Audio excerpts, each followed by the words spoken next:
Battle! Pull! Oh! Yeah! Woo! Yeah! Woohoo!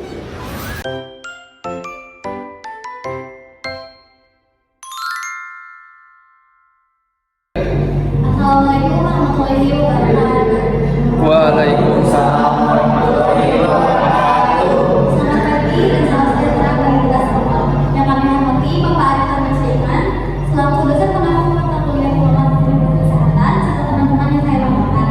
Puji syukur kita panjatkan kehadirat Tuhan Yang Maha Esa atas rahmatnya kita dapat bekerja pada hari ini di dalam keadaan sehat walafiat. Perkenalkan, saya Sri Putri yang akan bertugas sebagai moderator pada sesi kali ini dan rekan saya Nadia Putri, saya Mariamsya.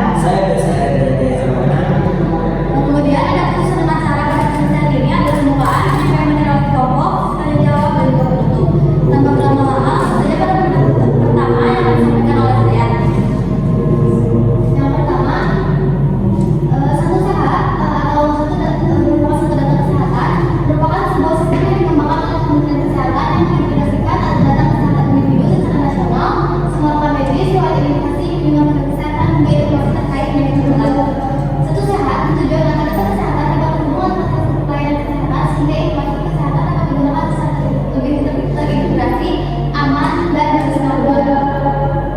Kemudian di dalam satu sehat juga terdapat titik utama. Yang pertama ini riwayat kesehatan pribadi. Di dalam riwayat kesehatan pribadi ini pengguna dapat melihat data medis pribadi dan alamat harga yang dinamakan di dalam aplikasi. Kemudian ada juga hasil laboratorium di dalam sistem ini dapat dilihat langsung dari aplikasi dan data juga bisa menjadi referensi dalam diagnosis lanjutan. Kemudian yang ketiga terdapat fasilitas kesehatan terdepan. Aplikasi juga membantu pengguna menemukan rumah sakit, puskesmas, dan klinik terdepan yang sudah terbukti satu sehat.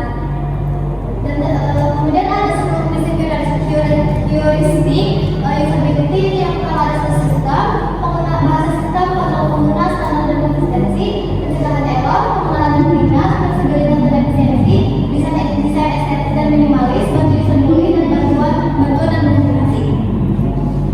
Kemudian untuk materi dan masalah yang disampaikan oleh Bapak saya. Di sini ada 3 materi masalah kami, yaitu pertama presentasinya masalah sebaliknya, itu pengawas screening tidak dapat dengan baik. Yang ketiga, verifikasi satu kali, verifikasi tinggi. Lalu kedua, verifikasi poin. Ada pesan banget menggunakan bahasa Inggris. Yang kedua, verifikasinya 2 kali, verifikasi benar. Yang ketiga, ada bantuan dan komunikasi. Tidak terdapat kebutuhan atau contoh pengisian informasi seperti dosis dan lainnya. Yang kedua, verifikasinya 1 kali, verifikasi sedang. Di sini ada finalisasi perbaikan desain. Pertama, fitur penghapusan screening, yaitu alat data pengisian menu resiko kamu. Di sini ada desain bermasalah, wireframe, dan prototipe desain yang sudah diperbaiki. Lalu yang kedua, fitur verifikasi peringatan, yaitu alat pengisian yang akan datang. Di sini juga ada desain bermasalah, wireframe, dan prototipe desain yang sudah diperbaiki. Lalu yang ketiga, fitur pengingat minum obat, yaitu alat kerja pengisian data obat. Di sini juga ada desain bermasalah, wireframe, prototipe yang sudah diperbaiki. Lalu selanjutnya ada pemetaan masalah solusi dan heuristik. Di sini masalah prioritasnya itu tadi kita fakultas screening tidak dapat berfungsi dengan baik. Solusinya mereka ulang desain agar lebih minimalis dan nyaman. Prinsip heuristik yang perlu diperbaiki kontrol penggunaan. Lalu yang kedua, pesan dalam menggunakan bahasa Inggris. Solusinya mengubah pesan menjadi berbahasa Indonesia. Prinsipnya dapat diusul pulih. Lalu yang ketiga, tidak terdapat petunjuk atau contoh pengisian untuk informasi seperti dosis dan lainnya. Solusinya menambahkan petunjuk singkat. Prinsipnya gambar dan komunikasi. Lalu selanjutnya ada sertifikasi masuk SIK berbasis artikel dan juga website Kemenkes, di mana terdapat yang pertama itu terdapat beberapa sumber, kami mengambil dari 6 sumber. Next. Lalu ada gambar analisis dari kasus rumah sakit, di mana yang pertama itu ada aspek analisis yang terdapat yang satu profil ini diambil dari rumah sakit di anak RSIA Kota Banda Aceh dan rumah sakit Islam Banjarmasin. Mereka menggunakan sistem SIRS. Lalu yang kedua ada alat pengolahan data dan integrasi satu sehat, di mana alat pengolahan data dan integrasi adalah menggunakan metode HTA dengan level teknologi asesmen, yaitu identifikasi masalah, pengumpulan data, analisa data, evaluasi dan analisis serta hasil. Lalu ada 3 arsitektur modul SIK, di mana terdiri dari modul rekam medis, modul penunjang medis, farmasi, modul bilik atau pembayaran.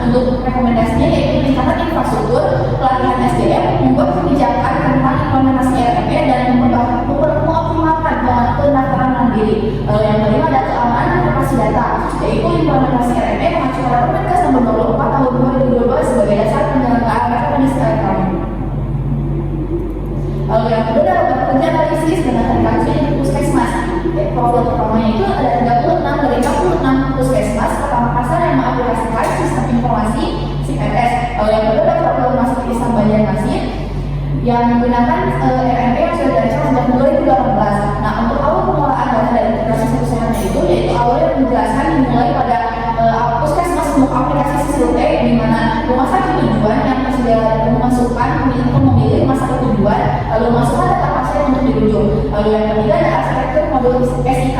Pada sumber kami tidak diuraikan tentang modul-modulnya.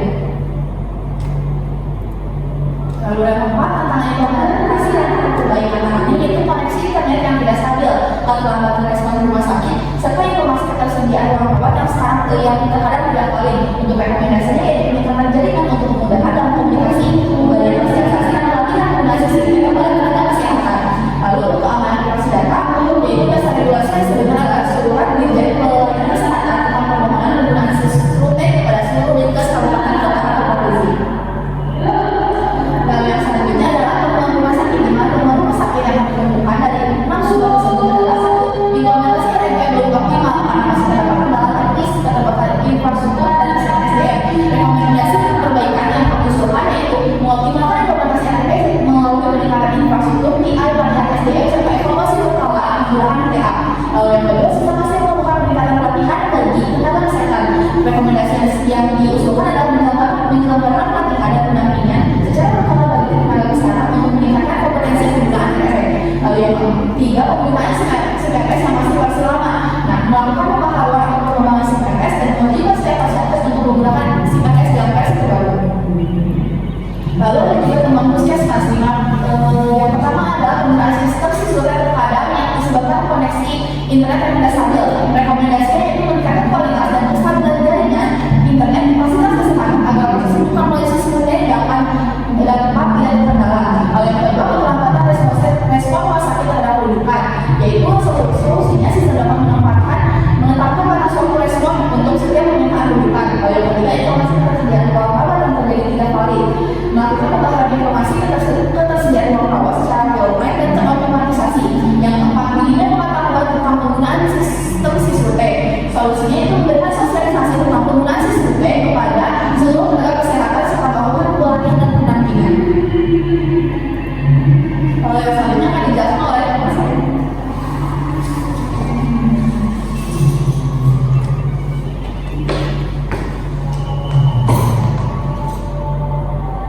Baik, kalau untuk selanjutnya saya akan membahas terkait studi kasus kita atau ML sebagai daftar sumber. Yang sumber yang kami gunakan itu ada 4 sumber yang terdiri dari beberapa jurnal ilmiah yang terakhir. Lalu selanjutnya adalah lembaga kerja analisis fisika dan ML. Untuk aspek analisis yang pertama adalah platform dan fungsi utamanya. Untuk artikelnya di S2 platform resource berbasis web yang berfungsi sebagai data warehouse untuk mengintegrasikan data kesehatan dari berbagai program dan aplikasi ke dalam satu sistem. Lalu yang kedua ada contoh penerapan ML dan SIK positif di Indonesia. Untuk penerapan ML di Indonesia dilakukan melalui aplikasi seperti Balita Sehat, Sehat di Balita dan aplikasi lainnya untuk pemantauan bersama bina dan sistem bina.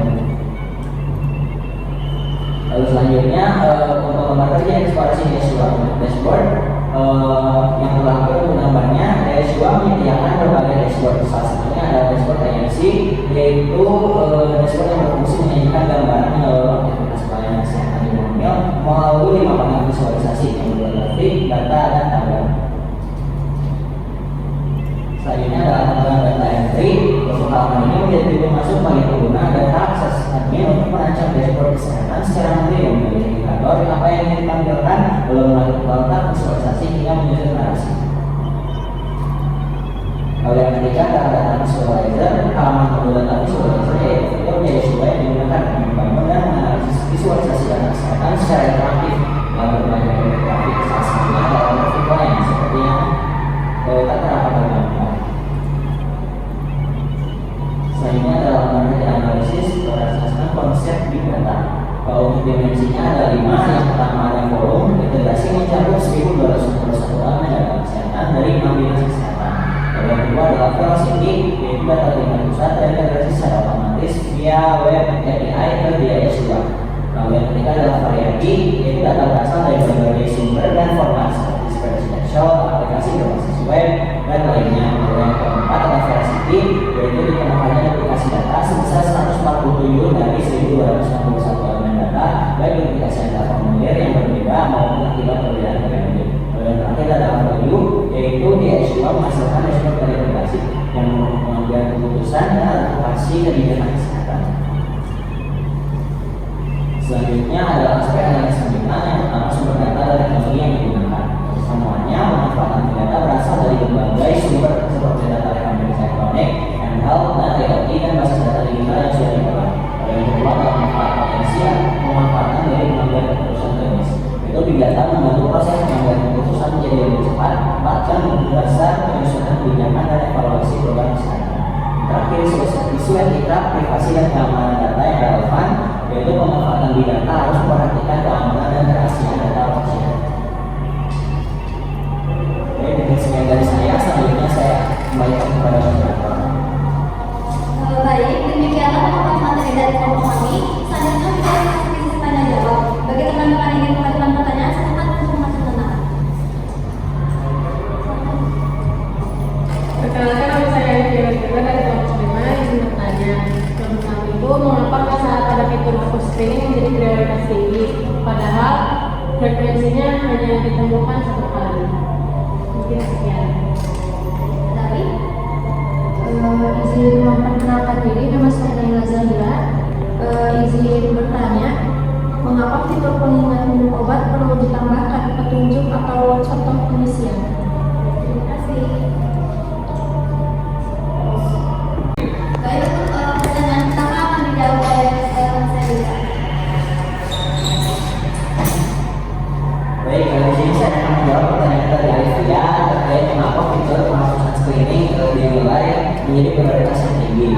Jadi menurut saya sebuah fitur jika dikatakan oleh sebuah aplikasi sepatutnya memang bisa dijalankan secara penuh oleh user untuk mendapatkan fungsi yang sedang dibutuhkan. Selama itu bisa dilihat dari website ini tampilannya itu tampilannya itu kosong, tidak bisa digunakan untuk apa-apa. Jadi buat apa ditambahkan kalau memang fungsinya itu tidak berjalan dengan baik. Lalu untuk alasan kedua, mungkin karena fitur itu bisa dibilang cukup krusial. Jika misalnya seorang pasien mengisi hasil screening namun data tidak valid, lalu di lain hari si user itu pengen menggunakan screening tersebut lagi, maka hasil dari data screening tersebut akan tidak akurat karena membandingkan dua data yang memang tidak konsisten atau tidak benar. Mungkin cukup sekian.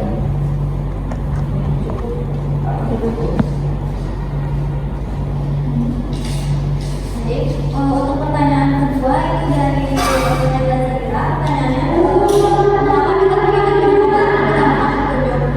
Karena dari ini kita tahu bahwa dengan ini pengisiannya menjadi lebih tepat sehingga pengingat minum obat itu munculnya lebih akurat. Baik, karena tidak ada pertanyaan, maka sesi tanya jawab kita akhiri. Kami mengucapkan terima kasih kepada Bapak Dr. Evan Masya serta teman-teman semua yang telah meluangkan waktu untuk menyimak dan berpartisipasi dalam presentasi kali ini. Demikian pemaparan dari kelompok kami. Apabila ada penyampaian materi yang sangat disampaikan, kami mohon maaf. Terima kasih atas perhatiannya. Wassalamualaikum warahmatullahi wabarakatuh. Waalaikumsalam.